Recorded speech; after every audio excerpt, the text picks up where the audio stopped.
Ladies and gentlemen, it's time for our final heroic super guide of League of Explorers. We're finishing it up with Rafaam, the Supreme Archaeologist. That's right, Rafaam unleashed the final boss in League of Explorers.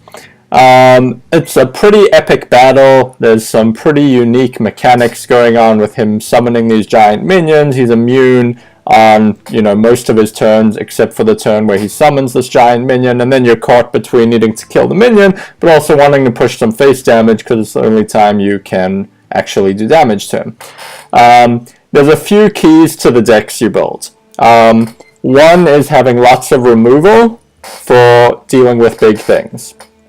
So obviously you're going to run your Shadow of Deaths, your Hexes, occasionally even run some poisonous minions to sort of preempt those big minions coming out, like giant wasps are good because they also have stealth, so he won't kill it off with some other minion. The second theme is ways to be able to push a lot of burst damage. So sometimes we'll include things like Savage Roar or Bloodlust, so that if you have a wide board you can push a lot of damage during that turn. Other times, Priest is one of the better classes because you can try buff something to big health and be able to, on his turn, get a huge amount of damage in with something like a Divine Spirit in a fire combo. AqvCAo is also a good addition, so if you have like 15 damage on board and you've got through his armor, you can potentially AqvCAo him and finish him off that way. And the third theme is including lots of Death Rattle minions and often eggs to act as AoE counter. This way you can Nazoth them all back to create a big board at the end, and if he does clear your board with things like Twisting Nether, you still have minions left over to be able to keep working with and pushing the damage you need to. The other reason is you're going to be wanting to use your hero power quite a lot to get the very powerful spells. It gives you things that, destroy a random enemy minion for free, deal 3 damage to all enemy minions for free, and a common one is deal 5 damage to all characters. That's going to wipe out your own board as well. That's why having eggs on board helps, because then you get 5 5s and 4 4s coming out of them as well. And again, when you Nazoth and bring some of those back, a Twisting Nether doesn't completely wipe your board. So that's what's going on. Let's look at the specific decks I used to get through the final boss of League of Explorers. For Druid, I went with the usual or common plan of Innovate Astral Communion. Now that Innovate's been nerfed, you'd replace it with Wild Growths to achieve the same effect, but have it not be a dead card if it's drawn later. Big Game Hunters are critical for being able to wipe out his big minions. Faceless Manipulators also show up in almost every deck, because if you can Faceless one of his ridiculous threats, Big Game Hunter it yourself, you're suddenly left with a super powerful minion that's drawing you cards or neutralizing his minions, etc., and eventually being able to push face damage because they're just, usually big 10/10s. Sylvanas is also critical, and I include in almost every deck. And it's another faceless target in the right board states. Other than that, because we're relying on Astral Communion, it's just lots of big threats.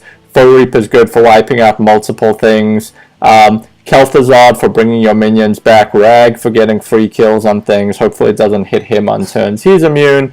Archthief Rafaam, a nice one to use against him to give you ways of generating a new board or buffing a minion if you need to push face damage at the end. Aviana, obviously a way to get out a lot of big stuff. Blood of the Ancient One also combos with Faceless Manipulator, some big taunts. Nixia creates a board, etc. So no Savage Roar in this because we're going with the big minion route rather than the flood the board with multiple minions route. Yasharaj is one of the key ones where you can snowball very quickly if you're bringing out a minion every turn. If you get this out, in turn 3 or 4 or whatever it is.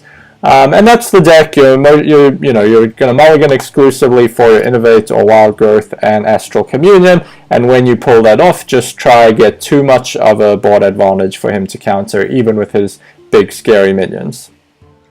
Hunter starts the trend I used in most of the decks, which is lots of Death Rattle. So we have the tools for dealing with big threats cheaply in the form of Hunter's Mark, Deadly Shots, Big Game Hunters. Man, I miss when they casted 3 in terms of this boss, but yeah. We also have Facelesses to copy his big guys, Sylvanas, and N'Zoth to bring back your host of Death Rattle minions. Hunter has some good ones of its own, like Kindly Grandmother and Rat Pack, Infested Wolf, etc. Savannah High mains as well, and Call of the Wilds act as good ways to get even more minions on the board and push some extra damage when he is not immune. With Mage, I introduced the eggs into the Death Rattle package that I typically ran. Like I said earlier, this is because you're often clearing the whole board or getting Twisting Nethered and want some minions left over when that happens. So we have N'Zoth to bring it all back. Other good options in Mage are Pyros, because giving you 2/2, 6/6, 10/10, and the ability for them to come back when you N'Zoth and then get, you know, different versions of them as well that you can still keep playing, give you a lot of longevity. Arguses to just help taunt you up. You can take a lot of damage pretty quickly as you're waiting to, because, you know, you're trying to use your hero power early to get these treasures, you're playing eggs, etc. It's hard to challenge his board. So the ability to taunt up to just survive, the ability to heal bot to survive a little longer. Polymorph's another Mage specific good one, in addition to Big Game Hunter for dealing with his big threats, as are the Double Meteor even. Fugan and Starlag, another good addition to the Death Rattle package, because if both of those can go off, if you don't get transformed or something, you're going to get a Thaddeus. They can also both come back when you N'Zoth, and then you can get 2 Thaddeus's if he Twisting Nethers, etc. So a lot can go right for you, but you will need a lot of tries. It's the typical story is you take too much damage early on, don't quite have enough counters every time he has a big threat, but Flame Strikes help you clear stuff up, and Ronin's another nice Death Rattle one to just have even more ways of doing a lot of cheap damage. As we unleash the Elf Liadrin, we include Forbidden Healing to be able to heal for 20, is an important catch-up mechanic. We have Pyro Equality, Equality Consecration possibilities, Eldors to neutralize big threats, Giant Wasps we talked about, getting a stealth poisonous creature out so that you can charge that into something threatening. Fugan Starlag combo, Loatheb's another nice one to just be able to protect your board against a spell like Twisting Nether. If you actually have your board, you know you're going to want to do a ton of damage to him the next turn. You Loatheb in anticipation so that he will not be able to Twisting Nether your board, and you can actually push the damage you need to get in. 1 Dino Size to be able to push some burst damage at the end too if you just have your hero power or something. Tyrion, good as ever, and you can N'Zoth it back. Priest is, I think, the best class to take him on with. You have very strong removal in the form of Shadow or Deaths. We put the Big Game Hunters in as well, and you have the double Divine Spirit Inner Fire combo that you're looking to push a ton of burst damage against him when he isn't immune. Now you have a bunch of minions which you're trying to get to have high health out, like Lightwells, Dark Cultists to give them more health, Velen's Chosens, Lightspawn's Tournament Medics help you heal and give you a solid base if it hasn't taken damage to do a double Divine Spirit Inner Fire on. Entombs, another way to deal with his big threats, and Light Bombs, another way to deal with a ridiculous board on his part. Mind Controls didn't make it into this version, but just because we're, there's limited space. Thoughtsteal, by the way, can let you get access to some of his overpowered 10 mana cards, the things that Archthief Rafaam can give you. He just has his cards in his deck. Mind Control is definitely a possibility. It made it into my common only deck. We'll see at the very end. This one, I'm very focused on having the targets for the double Divine Spirit Inner Fire, but you certainly could sneak that in. It's it's a huge swing once you're at 10 mana when he's playing his big things and you just steal it outright. It's obviously a ginormous swing in tempo. Very powerful as well. It seemed to be working, so I continued the same formula with Rogue as most of the decks we've looked at of Death Rattle with eggs. The nice things in Rogue that you have a bunch of tools for removal. There's Sabotages, there's still Big Game Hunters, there's Assassinates, there's Vilespine Slayers, and there's even Blade of Cthulhu's, which will buff, if you kill 2 10/10 creatures, with this, you, without any other Cthulhu buffing cards in your deck, you'd have a 26/26 that's going to come down and do its 26 fiery damage. That's pretty sweet. You can N'Zoth back your Sylvanas, your eggs, your shredders, your Fugan and Starlag combo. It's enough to justify it. AqvCAo again, if you do have 15 damage on board and have got through his armor, enable the instant kill. Heal bots for healing, because Rogue does not heal easily and you will take some early damage. And otherwise, the kind of tools we've already seen. Shaman, I think, is one of the weaker ones to take him on with. We do have hexes, but the deck I chose to run has a Bloodlust, 2 Everything is Awesomes.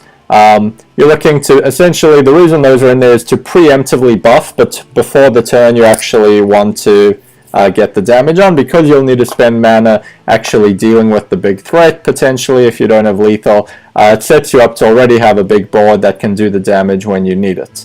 We run a single Firefly as an enabler for Calamos. His board wipe can be important, or just healing for a lot, because you'll often be pretty low on life. Volcanoes can help clear up his boards. Again, we have the Death Rattle stuff with the eggs, the Sylvanas, the Fugan Starlag, and trying to N'Zoth things back. 1 Fire Lily, good big threat as well, which also does damage. Lightning Storms are critical for healing up your board. Instead of healing bots, we run healing waves, because they have the potential, a lot of your minions are pretty expensive, to just heal you for a ton. But it is on the tougher side, this one. It's very easy to just get overrun early. If you don't draw your hexes, big game hunter now costs 5. You just might not be able to deal with his big threats. You can get a Sylvanas out preemptively, and if he, luckily gets the boss that's the Naga one and transforms the Sylvanas, a lot can go wrong, so you definitely need to get lucky. But you have the tools here that can get the job done. Eredar, Lord of the Eggs, follows a similar pattern, putting in Doomsayers to preempt some of the big bosses as well, Corrupting Mist to wipe out a whole board that's threatening on his side. The eggs, the Sylvanas, the Fugan Starlag, N'Zoth combo we've come to expect. More AoE in the form of Abyssal Enforcers, Shadow Flames to be able to deal with a big scary board, Hellfires, Blast Crystal Potion, obviously, instant removal for his really big threats, Heal Bots to help heal you up, Siphon Soul, another way to instantly kill one of his threats. Most of that we've seen. The Jaraxxus is in there to be able to give you a stronger hero power. Once you reach the point, if you've played this matchup, you know that if you go pretty far and are close to the end, your hero power stops giving you helpful treasures and just giving you 1/1 boom bots instead of the 0 mana ridiculous things. So at that point, Jaraxxus is in here to be able to replace your hero power with something that keeps summoning 6/6, so you have a never-ending supply, essentially, of big threats that can push the remaining damage you need when he isn't immune. Nothing too surprising in the warrior deck I built against him. We have the eggs, the shredders, the Sylvanas, the Fugan Starlag, N'Zoth package again, the Death Rattle package, if you will, to give us some longevity and ability to get out a big board of threats and have some survivability against Twisting Nethers and whatnot. But Justicar is a big one. You have more ability to kind of really survive a long time as warrior. So you want to get a Justicar, be healing a ton. Crushers work well because it's often easy to damage some minion to make this a cheap removal spell. You have your Brawls to deal with things if his board state gets out of hand. You have your Despite to act as activators for Crush, Execute, etc. You also have King Mosh if you get a Deathbite off of Deathbite Whirlwind, or you play Whirlwind. King Mosh can just wipe out his board, and otherwise you're following the regular game plan. And lastly, defeating him with a deck of basic and common cards only. We are pretty much relying on the Divine Spirit in a fire combo. You're going to use your hero power a lot because the cards you can get from that will help you a lot more generally than your cards. They're pretty overpowered. You need to get a bit lucky with them, so the more you use the hero power, the more you can get those. So the ways of dealing with his big things are the stubborn gastropods, the giant wasps, putting them out preemptively, shadow or deaths are the big ones, and mind control, like I talked about earlier, as a basic card, you gotta put that in here. If you do survive to the late game, being able to steal one of his overpowered things and make it your own is massive. Venomancers are nice because they can either help kill his things or just be a reasonable health target to be buffing with your power word shields, your divine spirits, and get an inner fire off of. We do have explosive sheeps to help you just with neutralizing some of his early board state, mistress of mixtures to help you gain some life back, while he has armor and won't benefit from it that much. Thoughtsteal again is great to get some of his overpowered 10 mana cards. Velen's Chosen helps you buff your guys for the eventual Divine Spirit Inner Fire combo. You will need a lot of luck with this. It's not easy, but it's doable. As you can see in the screenshot, we pulled off beating the Supreme Archaeologist with basic and common cards only. Hope you have fun with the matchup if you're still to beat it and get your heroic card back for the League of Explorers. That's it for the League of Explorers Heroic Super Guides on our part. We'll be back in the near future, starting to go through One Night in Karazhan. Have a great weekend. See you later.